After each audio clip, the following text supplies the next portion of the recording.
बड़े शुद्ध हाथ से उन्हें प्रसाद बनाया ठाकुर जी को। अमेरिका में एक माता जी हैं, उनका नाम है ज्योति जी। उनके घर जाते हैं, जब वो भोजन बनाती है ना तो अपने मुख में वो जो आजकल मशूका लगा रहे हैं ना लोग, क्या कहते हैं, मशूका कहते हैं, मास्क। हाँ, पहले वो बछड़ों को लगाया जाता था कि कहीं दूध ना पी जाए, वही मशूका। तो वो लगा करके देखो, जैन धर्म में आज भी परंपरा है कि जैन धर्म के संत लोग, ये तुम लोग आज लगाना शुरू किए हो, और जैन धर्म में पहले से वो लगा करके चलते हैं। ये कोई नई चीज नहीं है। इसलिए कर पूजा, नैवेद्य शुद्ध हाथ से नैवेद्य बनाया, ठाकुर जी को भोग रखा। उसके बाद में रसोई में जैसे जल्दी लेके आ गई तो देखने गई कि सब ढक दिया है मैंने, कि नहीं ढक के रखना चाहिए, क्योंकि जो मक्खियां उड़ करके आती हैं, पता नहीं किसने विष्ठा की होगी, वो मक्खियां उस विष्ठा पर बैठी होंगी और उसके बाद में आकर के आपके भोजन पर बैठ गई, आटा पर बैठ गई, सामान पर बैठ गया, सब गंदा हो गया, आपको पता ही नहीं क्या हुआ। पता नहीं कब वो छिपकलियां ऊपर, जब माताएं जिनसे प्रेम करती हैं, वो छिपकली पता नहीं कब वो चक्कर के किसके ऊपर कूद करके चली जाए। इस प्रकार से शुद्धि रखना चाहिए। तो माता कौशल्या जी ने भोग रखा और सोचा कि कहीं मैंने खुला ना छोड़ दिया, और फिर रसोई घर में आई। और रसोई घर में आने के बाद में, क्योंकि ठाकुर जी को भोग लगाओ तो लगाने के बाद में थोड़ी देर तक पर्दा लगा रहने दो, ठाकुर जी इतनी देर में पालें, उसके बाद में फिर घंटी बजाओ। सुनकर चलो तब तक मैं रसोई देखा हूं। और रसोई देख करके जब तक लौटी तो हाय राम, पर्दा हिल रहा था। बोले पर्दा हिल कैसे रहा है? और तब तक दिखाई लगा कि जो लाला को सुला करके आई थी ना पालने में, उसका चरण कमल दिखलाई पड़ा। और माता ने झांक करके देखा तो अंदर में राम लला, एक घुटना रखा है उसके ऊपर में सीढ़ी के ऊपर, दूसरा हाथ रखे तीसरी सीढ़ी पर, और दूसरे हाथ से ऐसे करके जो थाल रखा था ना उसमें रखी थी खीर। भाई मैं हाथ, अब छोटे बच्चों को हाथ टेढ़ा मेढ़ा तो करना आता नहीं, सो राम लला ने ऐसे छप से हाथ मार दिया उसी कटोरी में। और फिर बच्चे खाते कैसे हैं, वो ऐसे थोड़े करते खाते, ऐसे लेकर के ऐसा अपने मुख में छापा लगा लिया। और दो ही तो दांत थे, और वो दो दांत से बड़े प्यार से, बड़े स्नेह से बस ऐसे चटखारे लेकर के खा रहे थे, आंख बंद करके, और घुंघराली लटे लटके मुख ऊपर, छवि मोतन माल अमूलन की, न्योछावर प्राण करें तुलसी, बलि जाऊं लला इन बोलन की। अद्भुत छवि रूप रस आनंद को देख करके मैया कौशल्या अत्यंत आनंद विभोर हुई। एक पल उसने सोचा कि अभी तो मैं इसको खर्राटे की नींद ले रहा था, सो रहा था लाला, मैं सुला करके आई थी, अब ये यहाँ आ कैसे गया? तो वहां जा करके देखा कि देखा बाल तहां पुनि सोता। तो हे राम, पालने में भी सो रहे, दासी पलना हवा जला रही है, पंखा जल रही है, घुंघराले घुंघराले बाले हिल रहे हैं, राम जी का झूला चल रहा है, आराम से सोए हुए। तो माता कहती है क्या है? यहाँ वहाँ दुई बालक देखा, मति भ्रम मोरे की आने बिसेखा। हो मति भ्रम मोरे की आने बिसेखा। यहाँ वहाँ दुई बालक देखा, मति भ्रम मोरे की आने बिसेखा। मति भ्रम मोरे की आने बिसेखा। शंकर जी सुना रहे हैं पार्वती जी को कि यहाँ वहाँ मैया कौशल्या जी ने दो जगह बालक को देखा, एक और पलने में भी सुल रहा है और एक तरफ वो भोग भी लगा रहा है। मैया सोचने लगी ये क्या है? भगवान शंकर जी ने कहा आपको समझ में आ गया? बोले क्या? बोले बेनु पागे चलाए सुने बीनु काना, कर बिनु करमु कर बिना, बिनु पागे चलाए सुने बिन काना, कर बिन करमे कर विधिनाना, कर बिन करमे कर विधिनाना।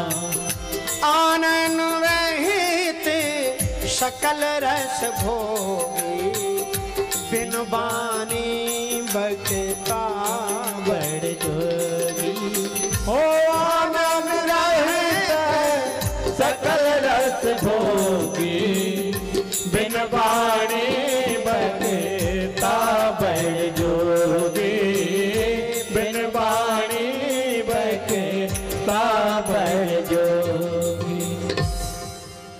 राम जी के लिए जहाँ परब्रह्म परमात्मा स्वरूप बताया गया कि जो निर्गुण सगुण अगुण नहीं कछु भेदा, वो परमात्मा है कैसे का बिनु पग चलाए सुने बिनु काना का प्रमाण का यहाँ पर दिखा दिया।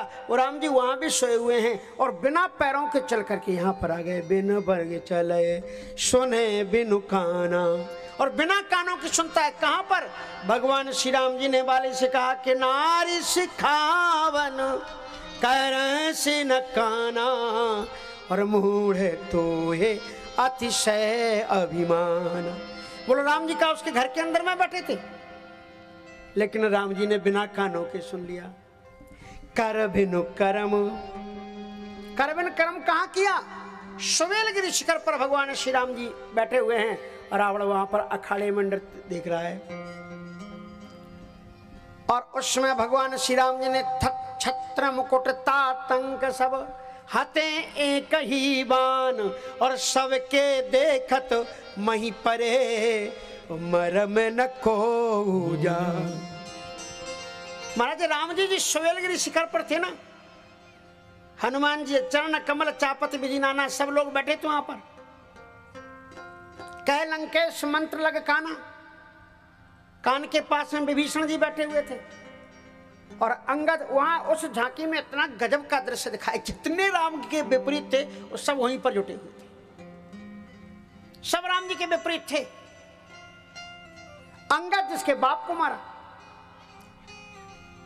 सुग्रीव जिसके भाई को मारा, विभीषण जिसके भाई को मारने जा रहे हैं, और वो कोई पांव पकड़े कोई हाथ पकड़े। राम जी को बताओ कुछ कर दे गड़बड़ तो का गड़बड़ लोग तब कर पाएंगे जब इनकी विचारधाराएं एक जैसी हो। ये सब विचारधारा में एक जैसे नहीं, इसलिए राम जी ने एक प्रश्न पूछा है वहां पर, कहो ससीमा वही में चकताई, कहो का है निज निज बत। सबके अलग अलग विचारधारा थे, और जब तक तुम्हारी विचारधारा एक नहीं होगी तब तक कोई भी सकारात्मक क्रिया को तुम परिणाम स्वरूप नहीं दे सकते हो। किसी भी समाज में किसी भी गांव की तरक्की तभी होती है जब सारे लोगों की विचारधारा एक जैसी संगठित हो और आगे को विचार बढ़े। इसलिए यहां राम जी ने बिनु पग चले, यहां वहां दोई बालक देखा मति भ्रम मोरे की। मैया आश्चर्य में पड़ गई कि हे विधाता ये क्या हो रहा है। और जब मैया आश्चर्य में पड़ी तो उसी समय दिख रावा माता ही निज अद्भुत रूप अखंड। और उसी समय भगवान ने देखा कि माँ अत्यंत असमंजस से कहीं इसकी धड़कन न रुक जाए, इसलिए भगवान ने तत्काल उसको विराट स्वरूप दिखलाया। विराट स्वरूप दिखलाया तो मैया और भी घबरा गई। प्रभु ब्रह्मण्य देव में, ये अखिल कोटि ब्रह्मांड नायक परतपर ब्रह्म पुरुष जगत का पिता और जगत पिता में सुतकर माना, ये सारे ब्रह्मांड का पिता है, मैंने अपना पुत्र इसको माने बैठी हूँ। मैया घबरा गई, कैसे तो सिंहासन पर बैठा करके इसकी पूजा करनी चाहिए। और भगवान ने सोचा अगर कहीं इसने बाल गोपाल भगवान जी बना करके सिंहासन पर बैठा दिया तो लोग भगवान की जितना अनदेखी करते हैं उससे ज्यादा किसी करती ही नहीं। हाँ, अपने तो रोज 56 व्यंजन पाएंगे और ठाकुर जी के सामने पीतल की वो कटोरी जो एक सप्ताह से नहीं धुली, उसी में 4 चिरौंजी के दाने रख करके भोग लगा के कहेंगे तेरा तुझको अर्पण, तेरा तुझको अर्पण क्या लागे मेरा, ओम जय जगदीश। भगवान कहते देखो कितना कितना बेवकूफ बना रहे हमको। अपने 56 व्यंजन रखे और हमको चिरौंजी दाने रख करके कह रहा है तेरा तुझको अर्पण। इसलिए भगवान जी ने कहा हमें भगवान नहीं बनना, हमें तो बालक ही बन करके रहने में आनंद है। और क्या करेंगे, आरती उतारेंगे और 10 अगरबत्ती एक साथ जला करके सस्ती में मिलती नाक के पास में लगा देंगे, चाहे तुम्हें धुआं लगे चाहे कुछ भी लगे। और कितने भगत तो ऐसे होते हैं कि गणेश जी के कान में थोड़े छेद होते उन्हीं में खोस देते ले वो आनंद। इसलिए भैया देवता बनने में बड़ा कठिनाई है, इतना आसान नहीं देवता बन करके पुजाना।